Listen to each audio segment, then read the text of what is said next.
Pukul 6 waktu Indonesia Tengah. Inilah Radio Republik Indonesia Bau-Bau dengan Warta Kepton. Berita seputar Kepulauan Buton. Bekerja bersama untuk shifting, cek mana yang sudah diberikan imunisasi polio, mana yang belum itu diidentifikasi, dijaring, kemudian dikumpulkan. Nah, kondisi peralihan itu sebetulnya memang yang paling harus diwaspadai. Selamat pagi, dari Jalali Bawolio kami sampaikan pokok-pokok berita. Persentase imunisasi PIN polio di Bau-Bau kurang dari target. BMKG Stasiun Meteorologi Betoambari Bau-Bau mengimbau masyarakat di daerah Kepulauan Buton untuk mewaspadai cuaca ekstrim di peralihan musim. Inilah Warta Kepton selengkapnya Selasa 30 Juli 2024 bersama saya Waude Sabaria.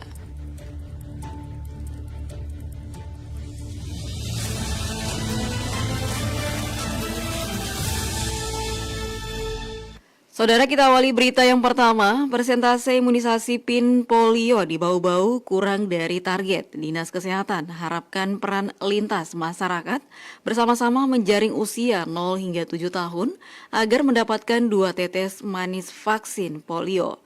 Selengkapnya reporter RRI Bau-Bau, Waude Nurliani melaporkan.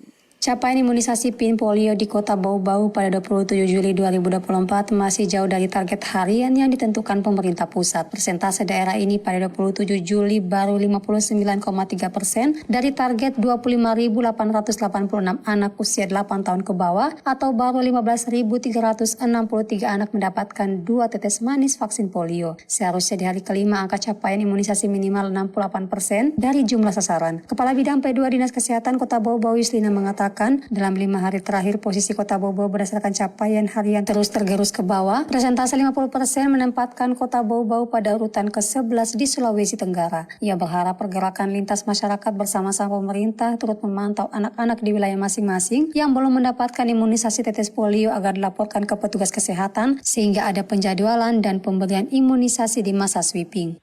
Dukungan ini yang penting, lintas sektor mulai dari tingkat kecamatan, kelurahan, RT RW, dan seluruh lembaga kemasyarakatan ini untuk sweeping, bekerja bersama untuk sweeping, cek mana yang sudah diberikan PIN, ibaratnya di mendapatkan imunisasi polio, mana yang belum itu diidentifikasi, dijaring, kemudian dikumpulkan dan nakes siap untuk menjadwalkan kembali. Sementara data laporan pelaksanaan PIN polio per kecamatan Kota Bau-Bau pada 27 Juli menunjukkan Kecamatan Sorowolio teratas dengan persentase 90,6%, Lea-Lea 84,7%, Betoambari 74,5%, Kokalukuna capaiannya 71,3%, Murhum 62,2%, Kecamatan Bungi 60,6%, Wolio 45,5%, dan Kecamatan Batupuaro 44,9%. Adapun posisi pertama tingkat Sulawesi Tenggara masih ditempati Konawe Utara sebesar 80%, Konawe Kepulauan persentasenya 79,5%,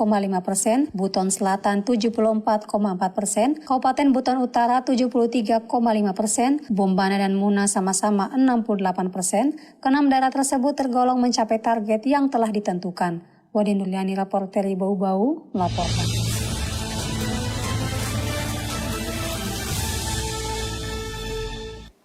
Kita ke berita berikutnya. BMKG Stasiun Meteorologi Betoambari Bau-Bau mengimbau masyarakat di daerah Kepulauan Buton untuk mewaspadai cuaca ekstrim di peralihan musim. Mengenai hal itu, Afriansa melaporkan.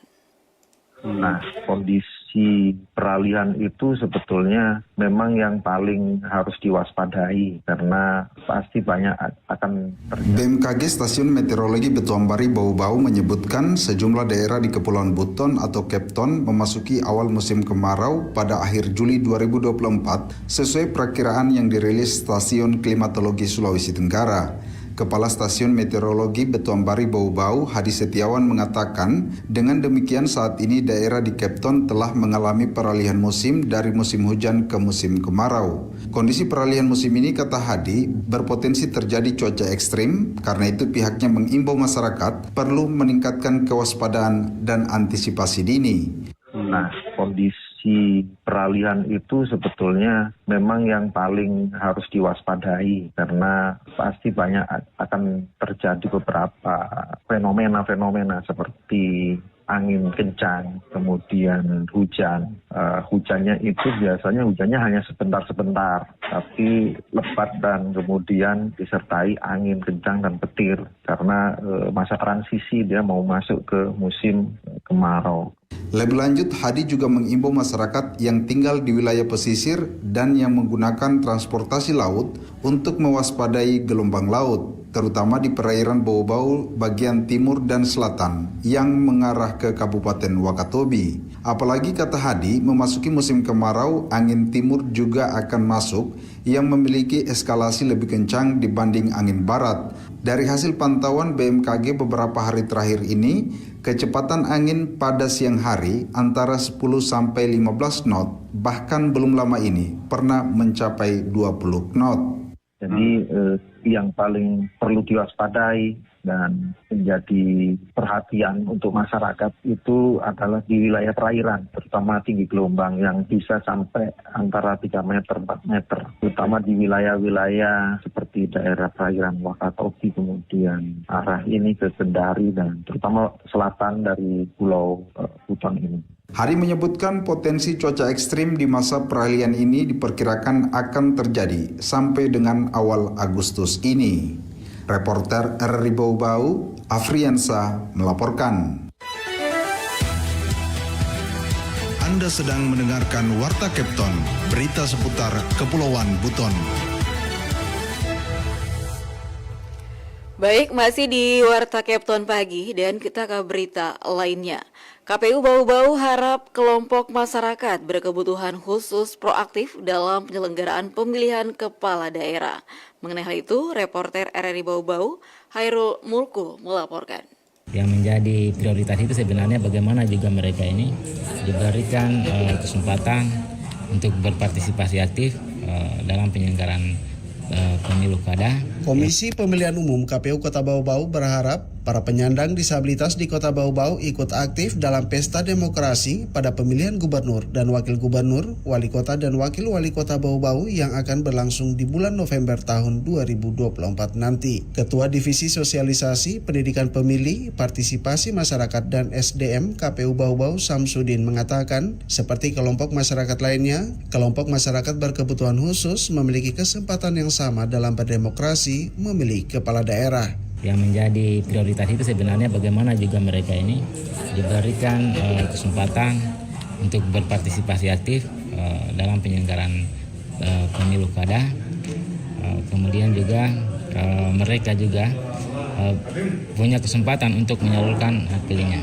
Samsudin mengatakan terkait keterlibatan kelompok masyarakat berkebutuhan khusus dalam pemilu kada, belum lama ini KPU telah menggelar sosialisasi dan pendidikan pemilih dengan mengundang ratusan penyandang disabilitas yang ada di Kota Bau-Bau. Dari sosialisasi itu, KPU memastikan penyandang disabilitas mendapat perlakuan khusus dalam proses pungut hitung pemilu kada nanti. Mereka juga sangat antusias untuk ikut, bukan hanya untuk ikut sosialisasi, tapi juga berperan aktif nanti dalam penyelenggaraan pilkada. Minimal mereka ikut memilih dan mereka juga diberikan perlakuan-perlakuan khusus ketika mereka berada di TPS.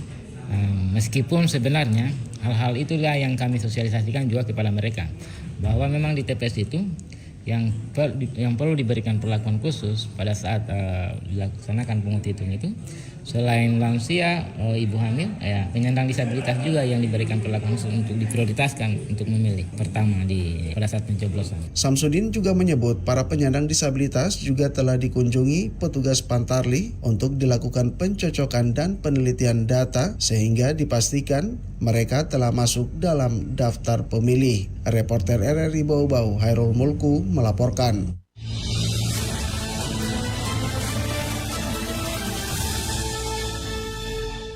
Kita ke berita yang terakhir. Komisi Pemilihan Umum KPU Provinsi Sulawesi Tenggara menggandeng Kejaksaan Tinggi Kejati Sultra untuk menjadi pelayanan, pertimbangan, serta bantuan hukum di bidang perdata dan tata usaha negara.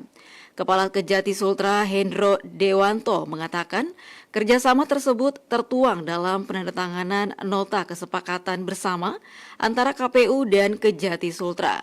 Dijelaskan Hendro, dengan adanya Undang-Undang Peradilan Tata Usaha Negara, Kejaksaan diberi wewenang untuk mewakili pemerintah atau lembaga negara dalam menghadapi masalah perdata dan tata usaha negara. Ia mengatakan tugas dan wewenang kejaksaan di bidang perdata dan tata usaha negara yakni menegakkan hukum, bantuan hukum, pertimbangan hukum, pelayanan dan tindakan hukum lainnya.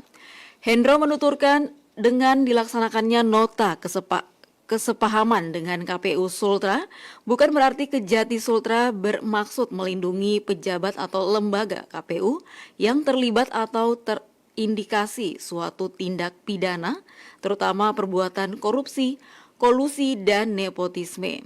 Ditegaskan, penegakan hukum tetap akan dilaksanakan sesuai dengan ketentuan dalam rangka mewujudkan pemerintahan yang bebas dari KKN. Hendro mengingatkan agar dalam era reformasi birokrasi saat ini untuk memanfaatkan bersama nota kesepahaman supaya bisa bertindak sesuai ketentuan hukum yang berlaku dan tidak bertindak di luar jalur hukum. Sementara itu, Ketua KPU Sultra, Asril, mengatakan penandatanganan kesepakatan bersama itu merupakan tindak lanjut dari penandatanganan kesepakatan yang telah dilakukan di pusat dengan Kejaksaan Agung Republik Indonesia. Ia juga mengatakan tahun ini ada 17 kabupaten kota termasuk Provinsi Sulawesi Tenggara yang akan melaksanakan pemilihan kepala daerah pada tanggal 27 November 2024 mendatang. Pada saat itu pula, kata Asril, memungkinkan akan banyak terjadi permasalahan hukum terkait pelaksanaan pemilihan tersebut.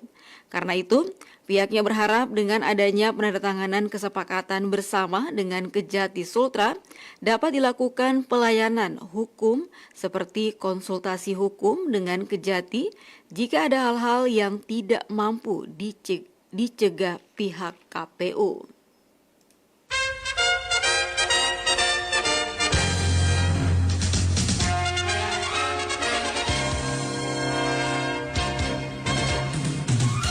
Saudara, sebelum kami akhiri kami sampaikan pokok-pokok berita.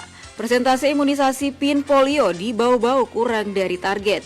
BMKG Stasiun Meteorologi Betoambari Bau-Bau mengimbau masyarakat di daerah Kepulauan Buton untuk mewaspadai cuaca ekstrim di peralihan musim ini. Demikian Warta Kapten hari ini, mewakili kerabat kerja saya ucapkan selamat pagi. RRI terus mengudara untuk Indonesia.